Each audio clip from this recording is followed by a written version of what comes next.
महापुरुषों के चरित्र श्रवण से संपूर्ण पाप नष्ट हो जाते हैं, हृदय पवित्र हो जाता है और उनके तप और भजन का 6वां हिस्सा श्रवण करने और कथन करने वाले को प्राप्त होता है।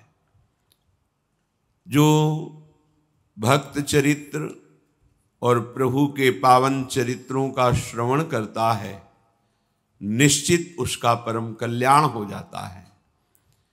इसके समान कोई साधना नहीं है।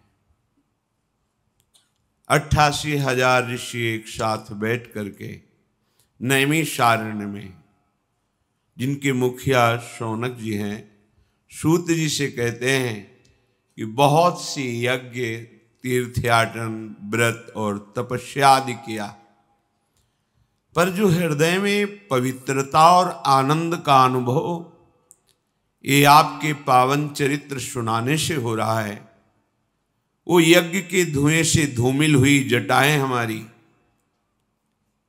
तपस्या से कृश हुआ शरीर हमारा, वैसी कभी पवित्रता और आनंद का अनुभव नहीं किया। भक्त भागवत चरित्र के सुनने से निश्चित भगवान में प्रीति होती है। पराक्रमी द्रोणाचार्य जी ने मंगलाचरण करके पांडव और कौरवों को धनुर्विद्या सिखाने लगे। अस्त्र विद्या में समस्त कुमारों को प्रवीण करने के लिए बड़ी सावधानी से अलग अलग गदा युद्ध, तलवार चलाना, बर्छी चलाना आदि आदि। जब ये प्रचार हुआ कि द्रोणाचार्य जी पांडव और कौरवों को शिक्षा दे रहे हैं, तो वृष्णिवंशी, अंधकवंशी और भी राजकुमार सम्मिलित हुए आकर के, उसी में कर्ण भी सम्मिलित हुआ द्रोणाचार्य जी की अस्त्र शिक्षा लेने के लिए। कर्ण इतने प्रवीण थे कि जो अर्जुन को द्रोणाचार्य जी सिखाते, वो बिना सिखाए सीख जाते। एक बार देख लिया, क्योंकि अर्जुन को सर्वश्रेष्ठ धनुर्विद्या का ज्ञाता बनाना चाहते थे द्रोणाचार्य जी, और बनाया भी। कर्ण ये नजर रखता था क्या शिक्षा दे रहे हैं। यही शिष्य की उत्तम वृत्ति है कि अपने गुरु की प्रत्येक उपदेश, वो चाहे किसी को हो रहे हों, उन्हें सावधानी से सुनकर अपने हृदय में उतारना चाहिए। कर्ण बहुत ही प्रवीण बुद्धि वाले थे। बुद्धि को प्रकाश देने वाले भगवान सूर्य से प्रकट हुए हैं कर्ण, इसलिए बहुत ही बुद्धिमान। अमर्ष में भरा हुआ दुर्योधन जब कर्ण को देखता कि वैसी ही प्रवीणता है, तो उसको लगता कि भीम को संभालने के लिए तो मैं हूं, और अर्जुन को संभालने के लिए एक कर्ण अगर मेरा मित्र बन जाए तो मैं पांडवों पर सहज विजय प्राप्त कर सकता हूं। ऐसे ही वो धन्य उपासक है जो किसी से कोई अन्य वार्ता, व्यवहार वार्ता न करते हुए केवल अपनी वृत्ति प्रिया प्रीतम में लगाने का निरंतर अभ्यास करता है। वही इस माया पर विजय प्राप्त करता है। जो व्यवहारशील, प्रपंच वार्तारत, मनोरंजन परायण, वो अध्यात्म मार्ग में उन्नति प्राप्त नहीं कर पाता। अभ्यास उसी का होता है जिसका लक्ष्य दृढ़ होता है। जिसका लक्ष्य दृढ़ होता है, उसे लक्ष्य की प्राप्ति के बिना कहीं कुछ अच्छा या सुखद नहीं लगता है। आचार्य द्रोण ने देखा कि सब विश्राम करते हैं, लेकिन अर्जुन अभ्यास परायण है। ऐसे ही उपासक एकांत में अपनी चित्त वृत्ति को सदैव प्रभु में लगाने का अभ्यास करता है। जैसे ये भागवतिक समय कट रहा, ठीक है, पर जब आप अपनी कुटिया में एकांत हैं, उस समय प्रमाद स्थिति नहीं, मनोरंजन नहीं, वार्ता नहीं। लेटे हैं तो मनोवृत्ति को प्रभु में लगाए, बैठे हैं तो मनोवृत्ति को प्रभु में लगाए। साधक समाज में तो ठीक से ही रहेगा, पर एकांत उसका दूषित ना होने पाए, ये विशेष ध्यान की बात है। आप जो अपनी कुटिया में अकेले हैं उस समय आपको विशेष सावधान रखना है, क्योंकि एकांत में मन इंद्रियों के सहित उपासना से विलग आचरण करने के लिए वो पूरा बल लगाता है, इसलिए सावधान। एकांत में गुरु प्रदत्त अभ्यास, नाम मंत्र, लीला चिंतन, लीला गायन, अपने हृदय को जांचना, हमारा हृदय किस विषय पर आकर्षित है, हमारे मन की गति अधिक कहां जा रही है, ये सब एकांत में साधक अपने हृदय में निरीक्षण करता है। बड़ा अभ्यास किया अर्जुन ने, जब देखो तब अभ्यास में। द्रोणाचार्य जी ने रसोइये से कहा, अर्जुन को कभी अंधेरा ना होने पावे भोजन के समय। एक दिन ऐसी वायु चली कि दीपक बुझ गया, स्वाभाविक हाथ ऐसे जा रहा है। अर्जुन ने विचार किया कि ये क्यों बिना प्रकाश के हाथ मुख में ही जा रहा है, इसका मतलब अभ्यास, तो इसका मतलब अंधकार में बिना देखे भी लक्ष्य भेदा जा सकता है। अभ्यास शुरू कर दिया, रात्रि में लक्ष्य भेदना, बिना देखे लक्ष्य भेद देना, बड़ी सामर्थ्य अभ्यास में होती है। द्रोणाचार्य जी विश्राम कर रहे थे, साए साए आवाज सुनाई दी, उठ के गए, देखा रात्रि के घोर अंधकार में लक्ष्य भेद पर अर्जुन तत्पर है, जब सब राजकुमार सो रहे हैं। द्रोण ने कहा, अर्जुन मैं बहुत प्रसन्न हुआ तुम्हारे प्रयास से, संसार में फिर दोबारा कहता हूं कि तुम्हारे जैसा कोई धनुर्धर नहीं होगा, ऐसा मैं आशीर्वाद देता हूं। ऐसा चल ही रहा था कि काले रंग का राजकुमार जैसा कुमारावस्था का पुरुष पधारा और कहा, मैं निषाद राज हूं, हिरण्यधनु का पुत्र एकलव्य हूं और आपको गुरु के रूप में वरण करता हूं, आप मुझे धनुर्वेद की शिक्षा दीजिए। वो ऐसा कह रहा था कि द्रोणाचार्य जी की दृष्टि कौरवों पर पड़ी तो सब क्रुद्ध होकर देख रहे थे कि ये भील हमारे साथ कैसे एक साथ धनुर्विद्या ग्रहण करे। नहीं, द्रोणाचार्य जी ने कहा, हम तुम्हें धनुर्विद्या नहीं दे सकते, तुम जंगल में रहने वाले किरात हो, हम राजकुमारों के साथ तुम्हें नहीं रख सकते। देखो, गुरु कह दे शिष्य से कि हम तुम्हें शिष्य नहीं मानते, कुछ नहीं बिगड़ा, शिष्य हृदय में स्वीकार कर ले मैं गुरु मानता हूं, सब बन जाएगा। गुरु खूब कहे तुम हमारे शिष्य हो, पर तुम बात ना मानो तो बिल्कुल कल्याण नहीं होगा। एकलव्य जी को द्रोणाचार्य जी ने मना कर दिया, मैं तुम्हें शिक्षा नहीं दे सकता, तुम्हारा शिष्यत्व अस्वीकार करता हूं। बहुत एकाग्रता पूर्वक चिकनी मिट्टी से द्रोणाचार्य जी की मूर्ति बनाई उसने, और बस रोज साष्टांग प्रणाम करके 4 परिक्रमा करके और धनुष पर प्रत्यंचा चढ़ाकर द्रोणाचार्य का ध्यान करते हुए धनुष बाण का अभ्यास करने लगा। बिना सिखाए समस्त धनुर्विद्या उसके अंदर आ गई। ये देखो, ये है गुरु का वरण करना। एक दिन कौरव और पांडव द्रोणाचार्य की आज्ञा से वन विहार करने के लिए निकले हुए थे। उसी में किसी के साथ एक कुत्ता भी साथ था। वहां आखेट करते हुए एकलव्य, तो कुत्ता एकलव्य को देखकर फटे पुराने चिथड़े, काला शरीर, भारी जटाएं, तो भूंकने लगा।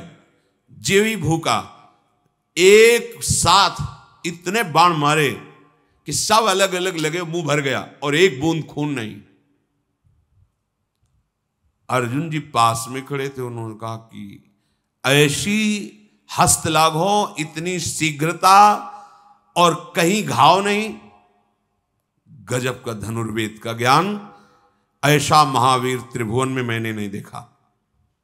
अर्जुन ने एकांत में द्रोणाचार्य जी को प्रणाम करके कहा कि उस दिन तो आप हमें हृदय से लगा के कह रहे थे कि विश्व में तुम्हारे जैसा कोई धनुर्धर नहीं होगा, पर मैंने ऐसा धनुर्धर देखा जो मैं उसकी बराबरी नहीं कर सकता।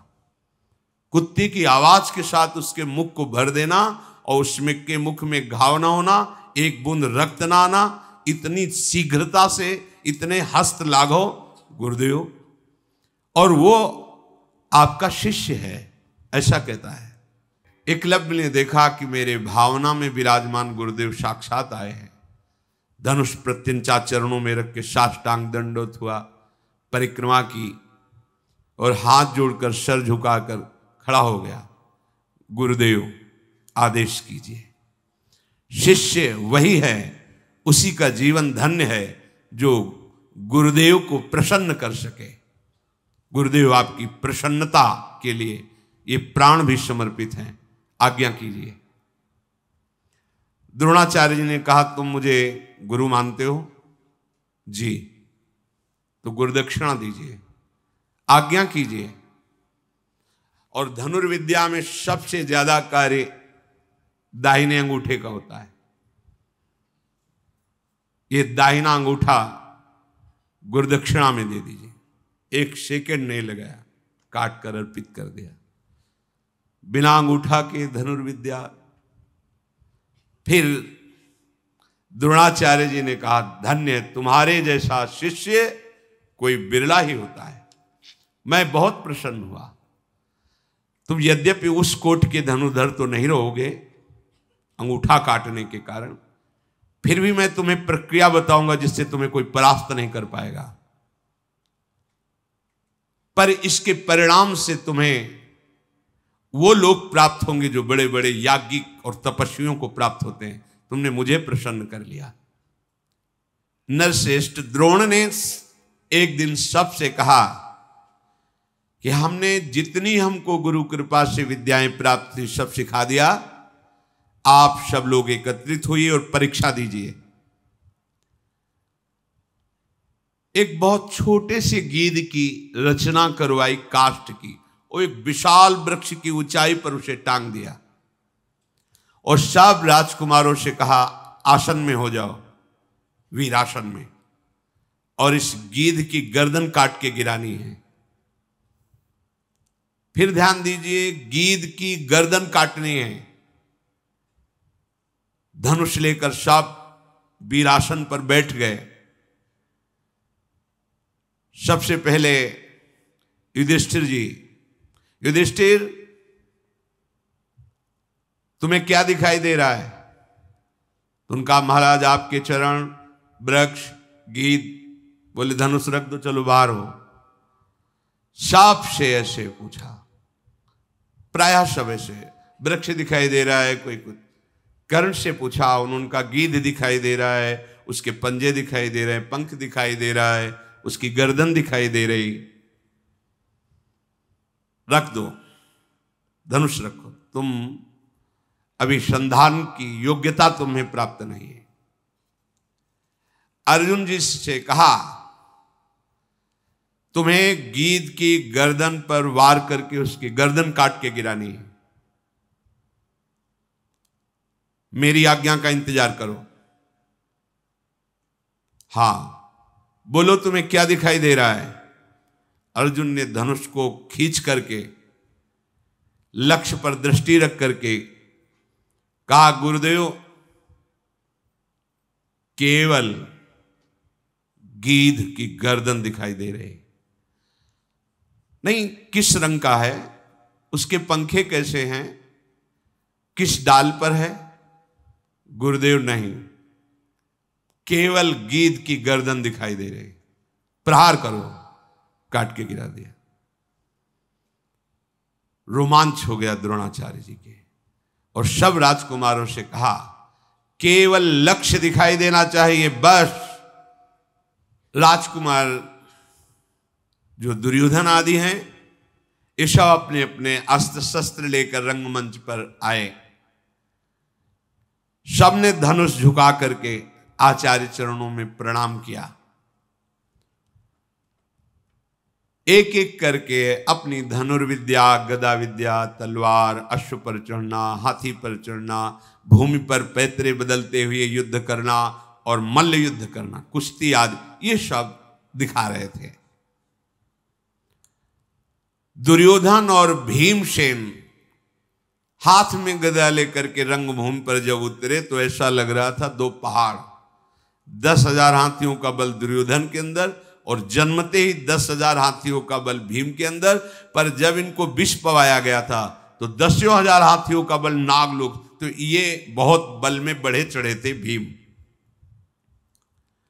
दोनों महाबली योद्धा मंडलाकार होकर गदा युद्ध कर रहे हैं।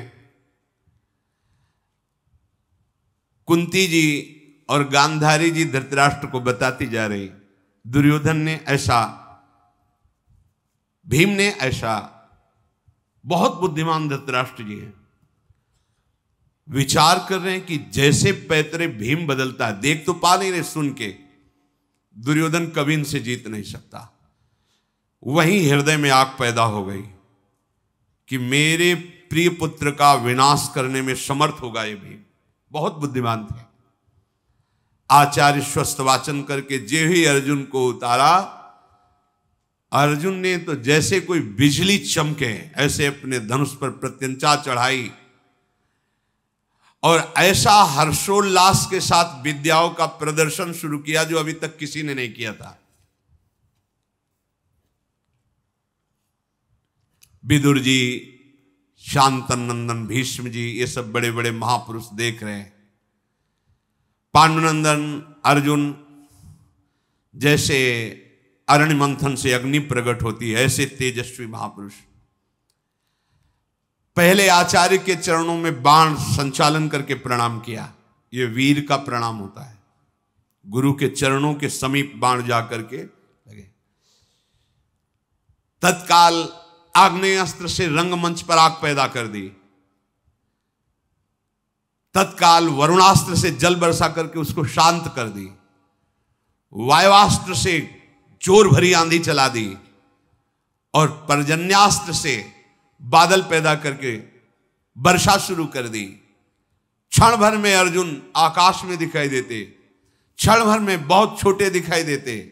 एक क्षण में रथ में खड़े हैं तो दूसरे क्षण में रथ के नीचे खड़े हैं और अस्त्र कौशल बाणों की वर्षा शुरू कर दी। जैसे बाण पानी की बूंदें ऐसे बरस रहे हैं।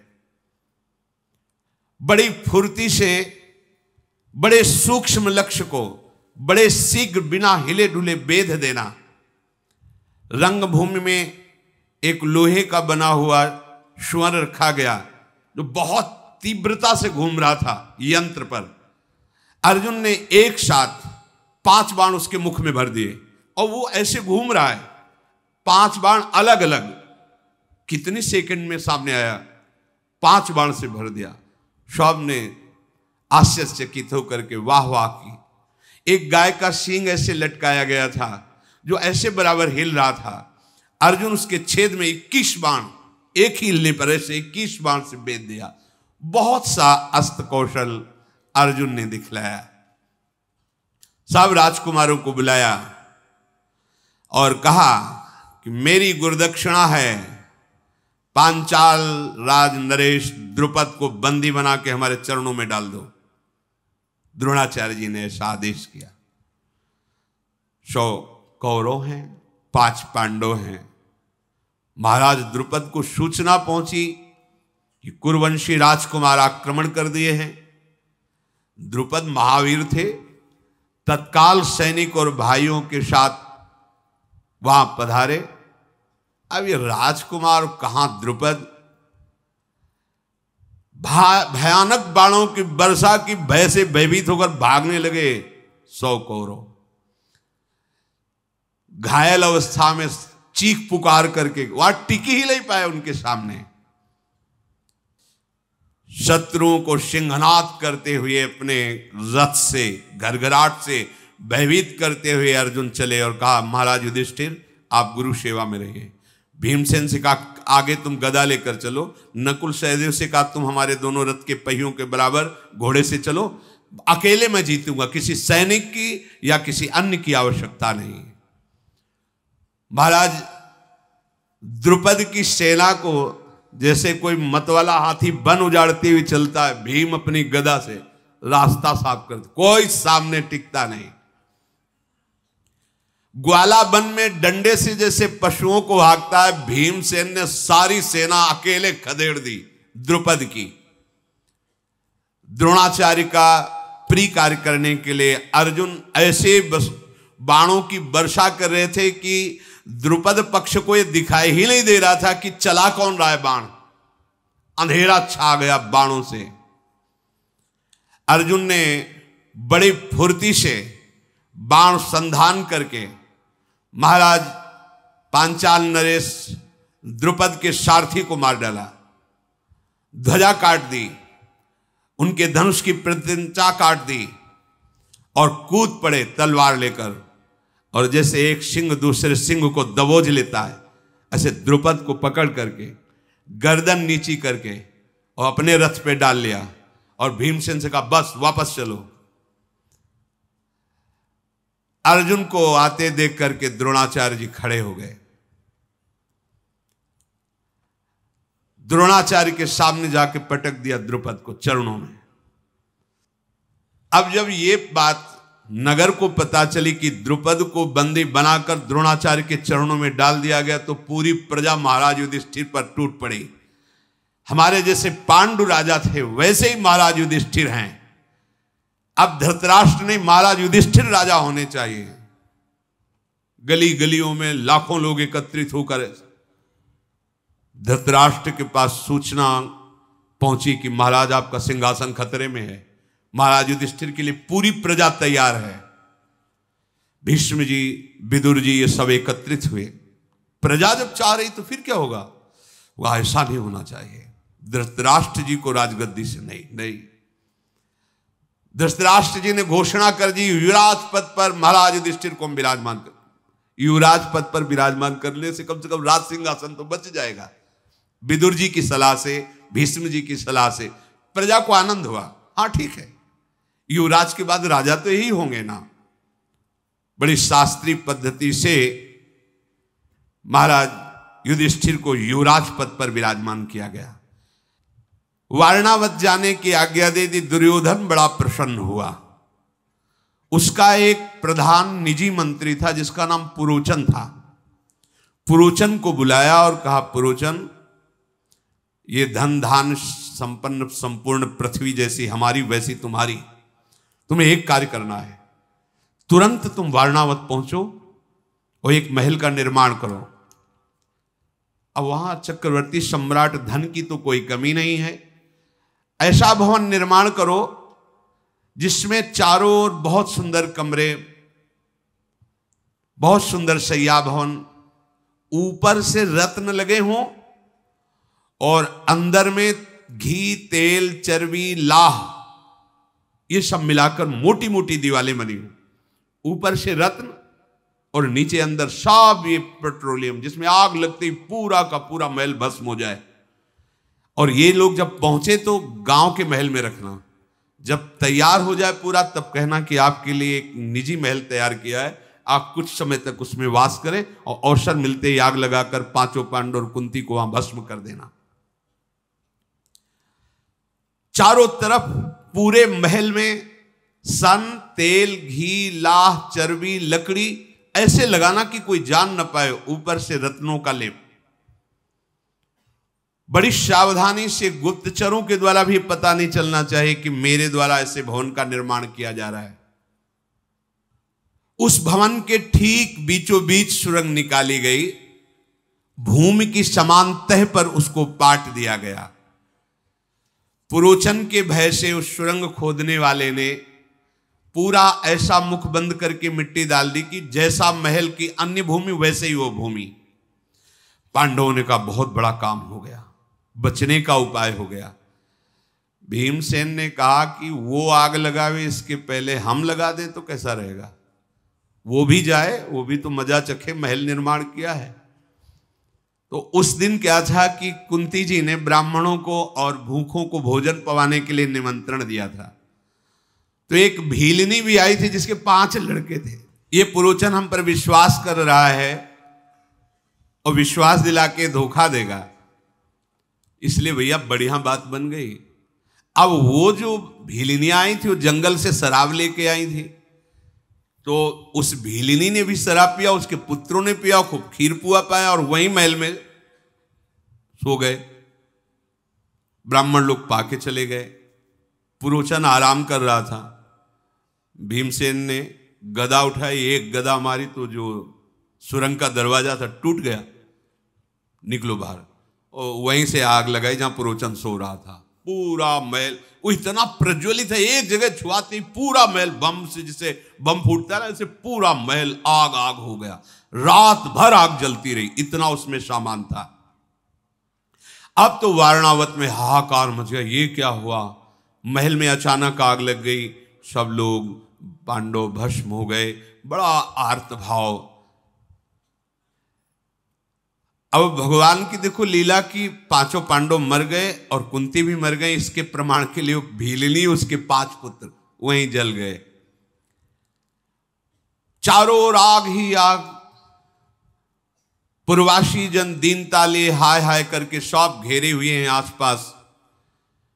ये पुरोचन जरूर पापी इसी में लगा रहा कि पांडवों का विनाश कैसे। धिक्कार है धृतराष्ट्र की बुद्धि को, धिक्कार है दुर्योधन की बुद्धि को। ऐसा इधर भय से युक्त तो पांडव हैं, सुरंग से जा रहे हैं और लंबी सुरंग। जब बाहर निकले सुरंग से तो थक गए, क्योंकि भय भी था और हृदय कि अब ये जब हमारे विनाश के लिए कौरव पक्ष लग गया तो कहां तक हम बचेंगे। कुंती जी बैठ गए, मेरे से चला नहीं जाता, राजमाता है।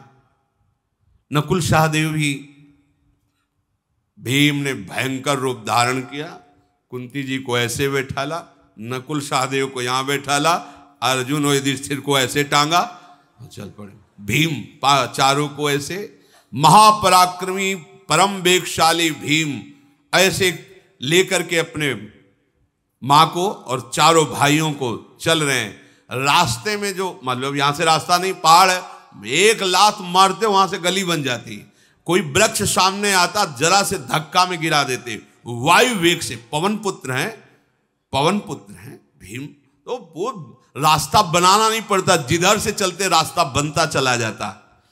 तेजस्वी वायु की गति के समान अपने पैरों के ठोकर से पृथ्वी को विदीर्ण करते हुए आगे बढ़ रहे थे। परम ज्ञानी विदुर जी ने पहले ही नौका लगा रखी थी गंगा जी के किनारे। जब वहां गए तो नौका को चलाने वाला आया, प्रणाम किया और कहा मुझे विदुर जी ने आपकी सहायता के लिए भेजा है। बोले आप आराम से नाव पर बैठिए।